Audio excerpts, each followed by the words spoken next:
All right, ladies and gentlemen, welcome once again to the Two Nights and a Mic podcast. I'm Kaleth Wright. We're missing our co-host, Todd Simmons, today. He's out busy doing CSU business, actually. But today we have our really special guest with us, Dr. Janell Gibson. Dr. Gibson joined Columbia Southern University in 2018 as the Vice Provost and quickly rose to become its Provost and Chief Academic Officer just 2 years later. With more than 25 years in higher education, she's led initiatives in online education, accreditation, program development, and student success, which we'll talk about today. She's taught behavioral science. She's served in leadership roles at both Kaiser and Parker universities and has taken her work global, delivering lectures abroad on critical thinking, ethics, and communication. We're honored to have her on the mic today. Please welcome Dr. Janell Gibson. Thank you so much. It's such a pleasure to be here. Yeah, how you doing? It's good to see you again. I know we worked together quite a bit when I was a member of the CSU board, but it's been a while, so I'm really, really happy to have you on the show today. Well, thanks. It's great to be here. You know, this is such an important topic, and it's such a topic that is so near and dear to my heart, right? Education isn't going anywhere, and more than ever, we need education, critical thinking. We need to come together to form great solutions for our great country. Absolutely, absolutely. Thank you. So with that, let's talk about your academic journey. Tell us about your path through higher education and what pursued you, not only what inspires you to not only pursue your own personal academic success, but what inspired you to then go into higher education and the leadership roles that you've been in? You know, it started a very traditional path of teaching. It's about the students. I love it. So I started teaching back in the year 2000, behavioral science courses, psychology, behavior, human development, abnormal psychology, courses like that. And they were all face-to-face at the time. Online was just coming in a big way. I was one of those that said, oh, no, I don't know that students can learn online what they can learn in the classroom. And then, lo and behold, I was appointed to be the dean of online division for a university. And I learned very quickly that you can bridge the gap. And in fact, many students feel safer, Kaleth, in an online environment, and they're Mhm. more willing to share information in the discussion boards. Um, they're more willing to be engaged because it's flexible around their time. And I saw the tremendous learning that took place. So I advanced up the ranks through teaching, program director, dean, and I just love working with adult learners who are gaining knowledge and growing. Yeah, good, good. And what kind of inspired you to pursue the higher levels? I mean, I know you started off teaching, and then you moved up to in some spaces. Was it always a goal of yours to be a provost and chief academic officer? It's funny, it wasn't. I don't know too many people that as kids are like, gee, I want to be a provost. Most people don't know what that is. And I have to tell everybody what that does. Yeah. As a Um, matter of fact, why don't you tell our audience what that is? So basically, the provost is over all of the academic operations of the university. You have departments like the deans reporting to you, the registrar reporting to you, student advising, the library, anything that has to do with the academic part. In fact, many also have services like admissions, financial aid. Some separate those, but you basically are responsible to ensuring everything from the courses, the materials, the degree programs, the accreditation, the institutional effectiveness. So you have a Yeah, lot you're that you're responsible for. yeah, And very nobody wants to be that. very similar to a chief operating officer, maybe for Yes, a yes. traditional corporate. It's very similar to that type of position.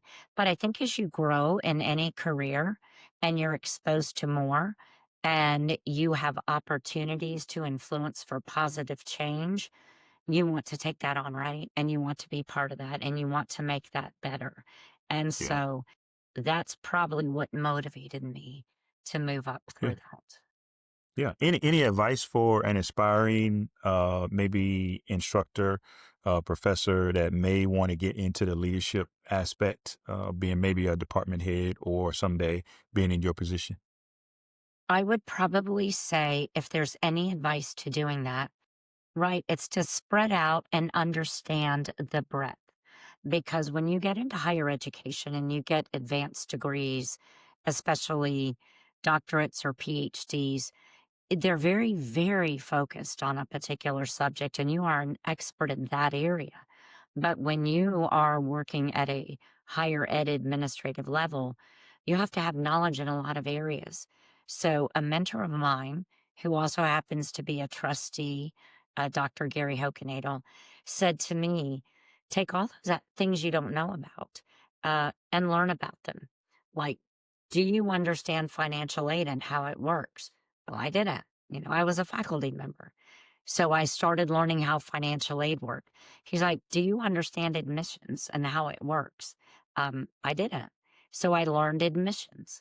And, you become that jack of all trades. You can sell a book in the bookstore.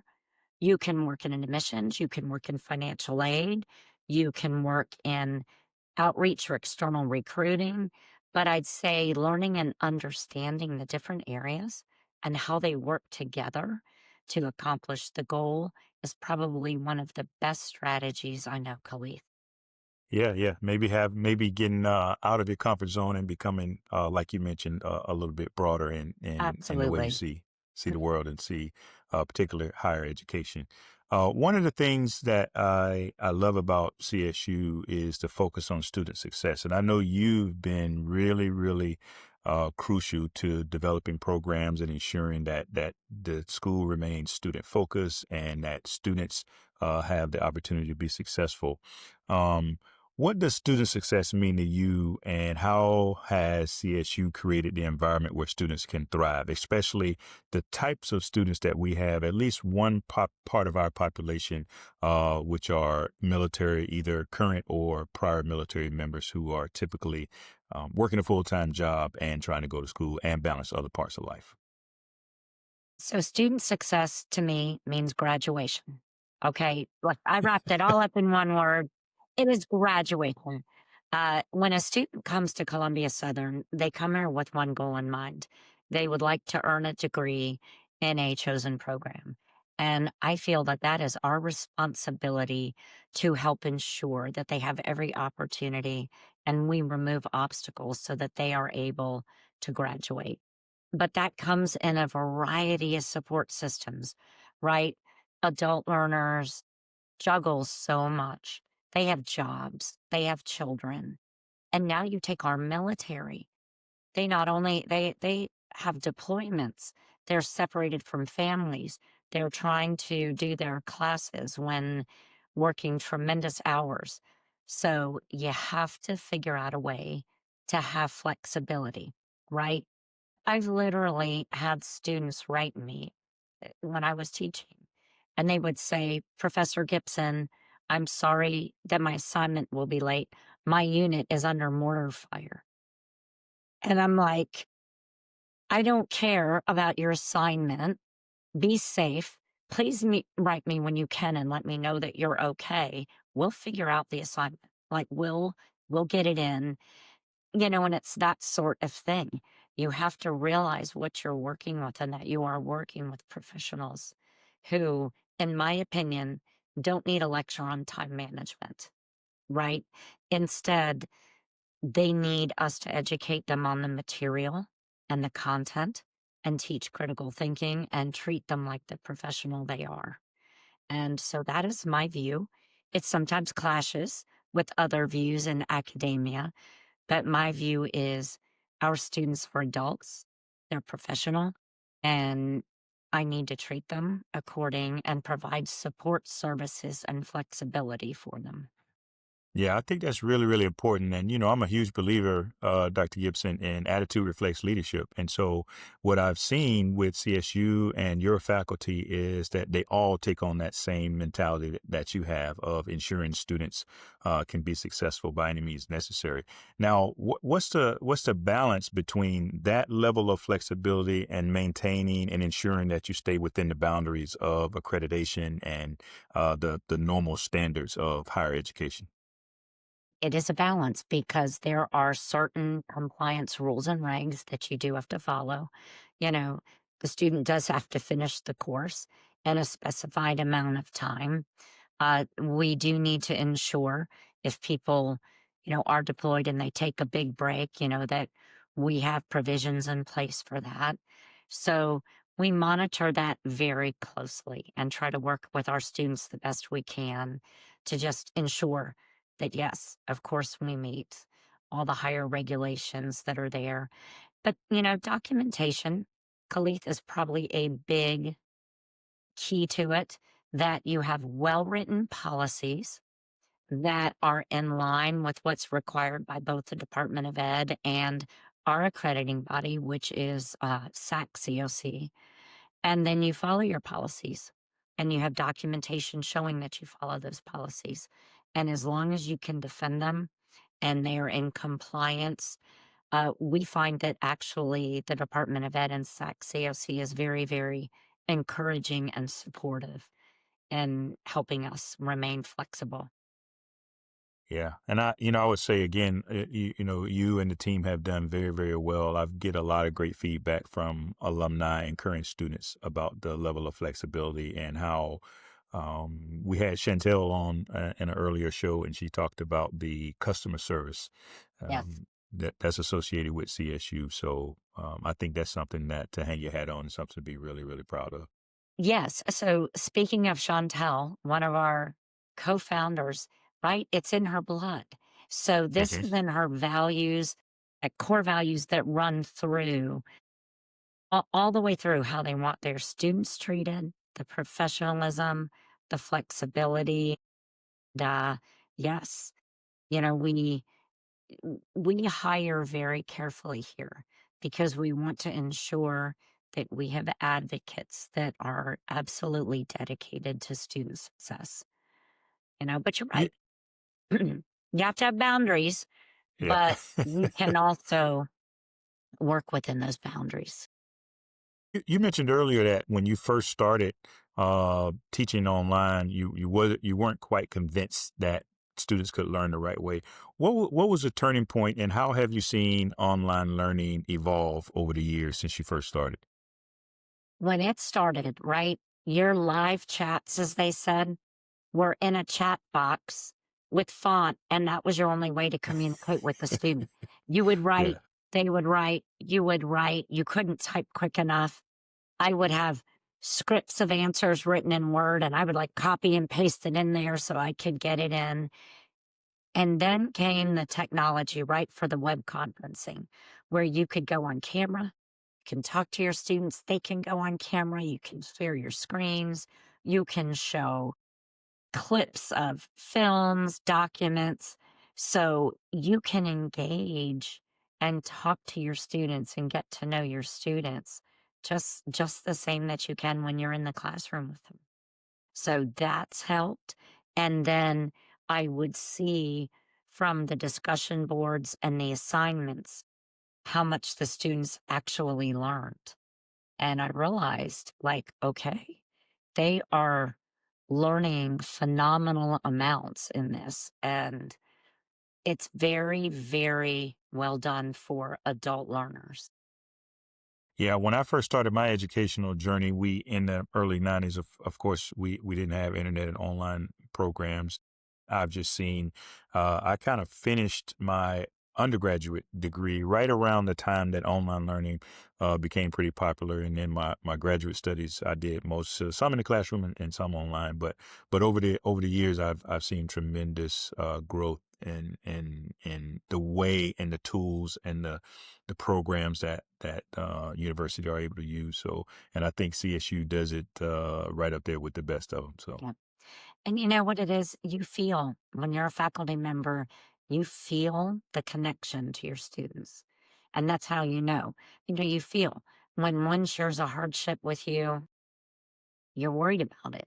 I would lay awake at night thinking about it. If someone really had a tough thing happened, you develop that same sort of care and compassion and relationship that I had when I taught face to face. And so you realized it's just a different way to communicate.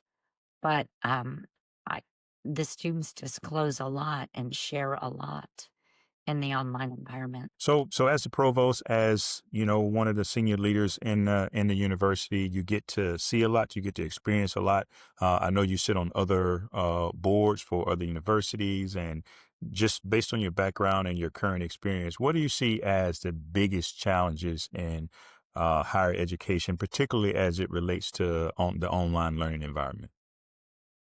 The political climate today, it's really, really challenging because every time we get a new administration in, it's the regulations tend to swing one way or another way or back this way. And that makes it really challenging because things don't move fast in higher ed, and by the time you get the involvement that you need, from the faculty, from the administration, to get policies and procedures in place, all of a sudden something changes. And you're going back to the drawing board and redoing it again. And it makes us, you know, it's a tough time. It's a really tough time in higher ed right now. And so that's probably one of the biggest challenges. There's another challenge I want to talk to you about that we have kind of talked through before, but first, given the political challenges and what you just mentioned, how do you, as the leader, keep the staff, all of your deans and the rest of the staff motivated with all of the changes and the back and forth? Respect. When you ask me that, I have learned to listen and listen to views with respect. And I think in a leadership position, I have appreciation for multiple views. And I have to go into things with a view of I'm not right. Um, I might have a belief that works best for me or my family or my background, but that doesn't mean that that has to be your view. And it doesn't mean I'm right and you're wrong. And so I feel that I have to lead a lot with that of being very respectful of other views and understanding where they come from. So I don't alienate or isolate individuals. And then we ask our faculty and our program directors to do the same with students, right? Because you have a class of 30 students, all diverse views. And if you come in there hard and strong with a political stance or any sort of view, you're going to alienate individuals. So, what we try to do is listen, respect, and move forward. Yeah, Doc, I my expertise, I would say, if I could say I have any expertise, is You in do. leadership and coaching and consulting, and I've been very observant that all the times that we've been able to spend together, and I think you've done a masterful job because I watch how you empower all of your deans and your faculty, and how much they look up to and respect you, especially as we work through all these difficult and challenging times. And so your leadership has been really critical, like I said earlier, to the success of CSU. And so I want to give you your flowers now and say you've done a great job from a leadership perspective and keeping the team motivated and working through all of these challenges. Well, thank you for that. Coming from Chief Master Sergeant of the Air Force, number 18, that's huge because I have a much smaller team than you've had. I don't know how many were under your leadership, but I'm going to say 600,000 or some crazy number. But I appreciate that because, you know, when a compliment comes from someone who has walked the walk and has walked it in a very big way, it has a lot of weight. Yeah, yeah, no, thank you, but and thank you for what you've done. The other challenge that I wanted to talk to you about is I remember doing several board meetings during my tenure as a board member. We talked about AI, the advent Oh, of artificial intelligence, and what do we do with it? You know, how are we allowing the students to use AI? Are we going to shut it down? So, what's been the journey in that challenge of artificial intelligence, ChatGPT, and all the other different things, and how students have been able to use it, and what you're allowing them to do? Could tell us about how the challenge of AI has impacted higher ed? so so first of all, I love AI.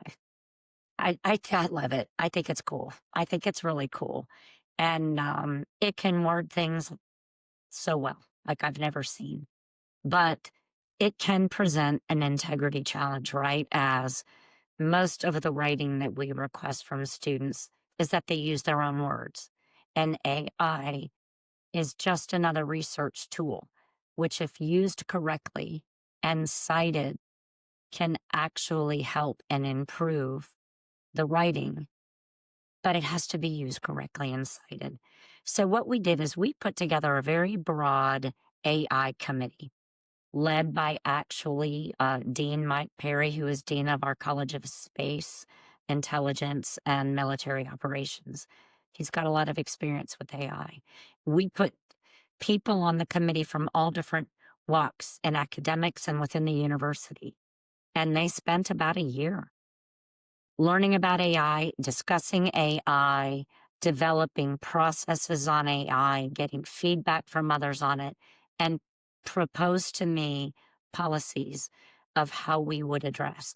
And the university is very pro AI. We do not think it's going away, but we want to take a responsible approach to teaching our students, our faculty, and our staff how to use it with integrity, right? So we've had lots of presentations from experts out there. We also have added to our College of Business and Technology a program director who specializes in large language models, data intelligence, AI, to develop not only certificates, but programs and courses in it. And then we have multiple trainings for our faculty, for our employees on how to have an ethical approach with it. Like anything else, you don't want it to be a substitute for your own thinking and words, and also to understand it. It's not always accurate. There's all sorts of stuff, Yeah, hallucinations, and that's the yeah, first thing I did. Our president bought it for all of us. And I asked it about some research, gave me beautiful written. Now, none of the sources were actually accurate, hmm but it gave me them. And so it was fun. It was fun to learn about it. I'm still learning more about it. Gemini tends to be one of the ones now we're using, but we will use multiple and compare it to try to learn what comes up.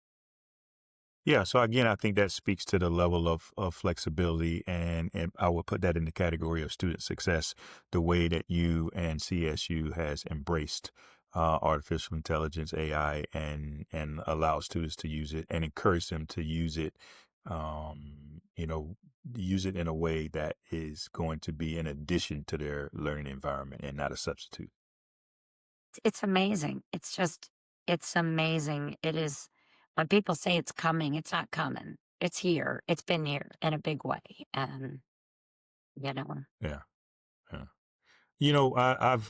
I've watched you. I watched you work through, which I think was a 2 or 3 year endeavor, the SAC-COC uh, accreditation. I watched again, like I mentioned earlier, you lead your team and how great of a teammate you are to our president, Dr. Styron, and how your ability to communicate with the board of trustees. What are you most proud of? oh boy, what am I most proud of? I am most proud of our new program development, our academic master plan. which is called Mission 2030, Hmm. because our deans and program directors have come together. I have a dream team, and I don't know how often in life you really have a dream team where everybody on your team is hitting it on all cylinders. We just have a dream team. And when I came here, we had three colleges. We had our College of Arts and Science, our College of Safety and Emergency Services, our College of Business and Technology. And now we have six colleges. And we've added to it a College of Education, College of Nursing and Health Sciences, now our College of Space Intelligence and Military Operations. So to watch the growth, the addition of colleges, and, I'm already thinking past 2030 right now at what we're looking at, what we're thinking. And it's just awesome to be part of a legacy that brought on growth and expansion. Yeah, certainly something to be proud of, and like I said, I appreciate it. I know the students and the faculty and everybody that's associated with CSU appreciates what you do. Let's talk a little bit about you. So you're a super busy person, huge leadership role. How do you find time to relax, to unwind? Like what is it that you to take care of, Janelle? So first of all, I have an amazing husband with a type B personality. As you can imagine, I'm like A plus, Yeah, right? Always in overdrive. Every I's got to be dotted, every T crossed. So his laid back sense. But I do. I have three adult children, twin boys and a daughter, and I have seven grandchildren who are just the light of my life. And I have four puppy dogs. So what do I do? Probably sit on our back porch and watch our dogs run and play and jump in the pool. Just I love birds, hummingbirds, dogs, nature. We love being outside. So that's probably my happy place. yeah, It's yeah, just yeah. time to literally smell the roses, right?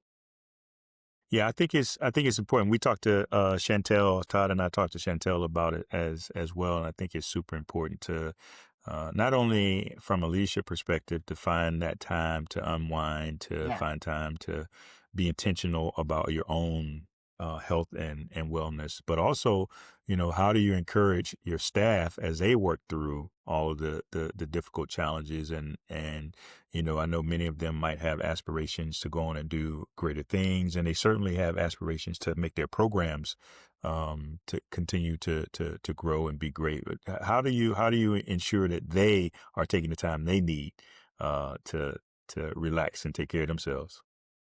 I have to tell them quite a bit. In fact, sometimes I have to pull them back because they are type A just like I am, right?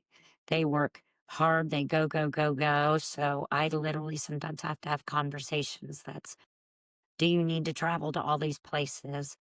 Hmm. Do you need to take a week off? Take a day off. Like right now, we're in graduation week. So I have to say to them, take Monday and Tuesday off when you get back. Take some downtime because they will go and go. You know, little things. I've tried to stop sending emails on weekends, right? I try to be thoughtful. I hit Yeah. that little option delay send. And I don't send it at 8 a.m. Monday morning. Nobody likes that. Nobody wants at 8 a.m. a ton of emails flooding your box. I'll do like 9 a.m., 10 a.m. But Hmm. I try to take some of those initiatives because I learned from a really talented HR director. She said, I know you send the email and people don't have to answer you, but when an email comes from the provost, they're going to feel compelled to answer. And so I think about that, like not, you know, sending a bunch of emails on weekends, not calling people, really late. Because I tend to be that person. I have an idea and I'm going to pick up the phone and call you. Hey, what do you think of this? Well, it's 9 o'clock on a Tuesday night. So I refrain from doing that to try to make it okay to have family time. Yeah. You talked earlier about you started with just three departments, and now we've grown. Where do you see CSU in the future? What do you see for the future of CSU that might look different from what we have today? So we have about 30,000 active students right now. I want 50,000 within a few years, and I want four more colleges. I mean, we're talking about all sorts of things. We're talking about legal studies colleges. Our College of Arts and Sciences is diving in a big way into mental health and wellness with a master's in mental health and wellness, bachelor's in, I just approved, they won't be out for a year, applied behavior analytic. We've got um, our industrial organizational psych programs. We want to offer more doctorates. We went from one doctorate to five doctorates, and we want several more because more and more students are wanting to have some of those terminal degrees. Yeah, yeah, So, how about yeah, I say 10 colleges, 50,000 students yeah. If with anybody can do graduates, it, I right? know you can. With our students graduating, that's the big thing. I Yeah. want, our students happy. I want them successful. I want them graduating, and I want them being able to have productive careers from the education that they get. No, if anybody can do it, I know you can. The challenge will be, well, and I'm gonna say that I'm not gonna put you on the spot and ask, what's next for you, because well, I'll just tell you what I believe. I believe someday in the very near future you'll be a president, and it might be of Columbia Southern University, it might be of some other university. So the challenge will be, how do you take that vision and pass it on to the rest of the team so that they can, and I don't believe you'll be the provost in 2030. That's just Okay. my Okay. my Well, my thoughts. Hopefully, you'll still be with CSU as the eventual president, whenever Ken decides to well, retire. I love it. I love CSU, and I love our growth, and I love our mission and our vision and our values and our legacy. And I certainly hope you're right. I can stay right here because we have so much opportunity, and it's all based on changing lives through education. Yeah, yeah. Any advice for students or even aspiring academic leaders in building a meaningful and lasting career in education? Yes, make sure that you're really passionate about your teaching or your discipline. And if you're not, right? So many of us got our first degree at age 18, 19, 20, 21, right? And you don't always know your life passion at that point. So if not, go back to school, right? Get that master's or doctorate in something that you're passionate about because when you're teaching a subject that you love, mine happens to be psychology and then conflict analysis and resolution. You love it. You enjoy it. It's interesting. You don't feel like another boring day. So I think that's half of it right there is having that courage. I hear a lot of people say, I'm not going back to school. I'm too old. I'm like, you're never too old. You're Never too never old. too old to go back to school. My dad, after he finished a career in radio and broadcast, he became a faculty member at about age 70. And he taught until he was 90 Oh online. wow. So Yeah. he learned online, he learned computers, he loved like his lectures, his students, and I saw it give him so much vibrancy and joy in life. And so that's what I would share. Make sure you're in a discipline that you're passionate about. And if you're not, go back to school. Go back to school one day at a time, one assignment at a time. You will accomplish that degree before you know And the message in that is it's never too late, right? it. It's Dad did it until he never was too 90. late, right? Started It's at not 70 true. and did it till he was 90. Wow. It's not true that you can't teach an old dog new tricks. Yes, you can, right? Uh-huh. All right. So, hey, last question I have for you is I want to address our military students right now that they have other choices, right? They have other opportunities. They have other schools that they could choose. Why should they choose CSU? First of all, we are one of the most affordable options out there. Nothing breaks my heart worse than when I see students who have racked up huge student loans and they're in debt and they're having a hard time paying back their loans and just living. So Columbia Southern has truly embraced affordability. We are one of the most affordable options out there. So you can graduate with us, have very low debt. In fact, more than 50% of our students last year had no debt. They had no debt, Kaleth. And that to me is one of the biggest accomplishments. So we're affordable. We have a lot of options. We've also worked really strongly with our military students and veterans to find acceptable pathways to help give transfer credit for some of the experience and education that they have. We've blazed some trails there and worked very closely with SACS and the American Council on Education for that. So everything we've done has been embraced by our accrediting body. So we're trying to maximize transfer credit. We're very affordable.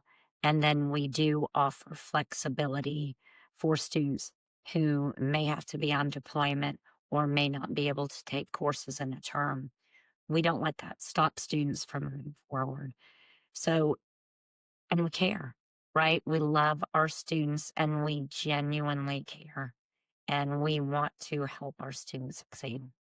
Yeah. So bottom line, Columbia Southern University is a great choice for lots of students, but certainly for our military students, I think it's an excellent choice. And we appreciate your leadership and everything that you do to continue to have a focus on student success, to make sure that students have every opportunity to succeed, and like you mentioned, bottom line, that they graduate. Right? We love our military students. We wouldn't have the freedom to even have a university without our military, right? That's why we're free. That's why we're able to do what we do. And we couldn't give back enough with what we've gained from the men and women who have served in our military. So we take that to heart. Yeah, thank you very, very much.